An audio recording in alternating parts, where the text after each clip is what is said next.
আসসালামু আলাইকুম ভিউয়ার্স, আশা করি সবাই ভালো আছেন। দর্শক শ্রোতা, আমরা দেখতে পাচ্ছেন ফ্রান্সের পুলিশ প্রহর সরকারি ভবনে দেখানো হচ্ছে আমাদের প্রিয় নবী হযরত মুহাম্মদ সাল্লাল্লাহু আলাইহি ইসলামের ব্যঙ্গচিত্র। অ্যান্ড এই চিত্রটা ফ্রান্সের সরকার অ্যালাউ করছে। কেন করছে এটা ওদের পার্সোনাল বিষয়। আমি একটা কথা বলবো যে কোনো কান্ট্রি আদারওয়াইজ কোনো কারো রাইট নাই যে কোনো ধর্মের কাউকে হেউ করে কোনো কথা বলার।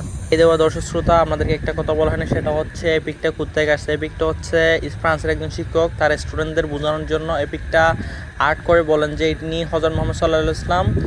দেন অনেক স্টুডেন্ট এর বিরুদ্ধে প্রতিবাদ এবং তীব্র নিন্দা জানায়। রাইট নাও স্যারটির বাসায় যাওয়ার পর একটা স্টুডেন্ট তাকে গিয়ে কুপিয়ে হত্যা করে।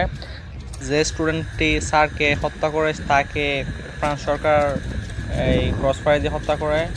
এইটি খুবই নিন্দাকর বিষয়। সো আমাদেরকে বোঝাতে হবে যে ফ্রান্স সরকার যে কাজটি করছে সেটা হচ্ছে ফলস। সেজন্য আপনারা সবাই নিজ নিজ অবস্থান থেকে প্রতিবাদ করবেন।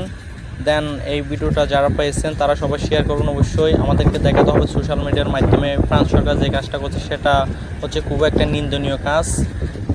আমরা হচ্ছে হযরত মুহাম্মদ সাল্লাল্লাহু আলাইহি ওয়াসাল্লামের উম্মতে আমরা বাড়িতে পা গুটিয়ে বসে থাকতে পারি না। সবাই অবশ্যই নিজ অবস্থান থেকে প্রতিবাদ করবেন। ধন্যবাদ। Thanks for watching.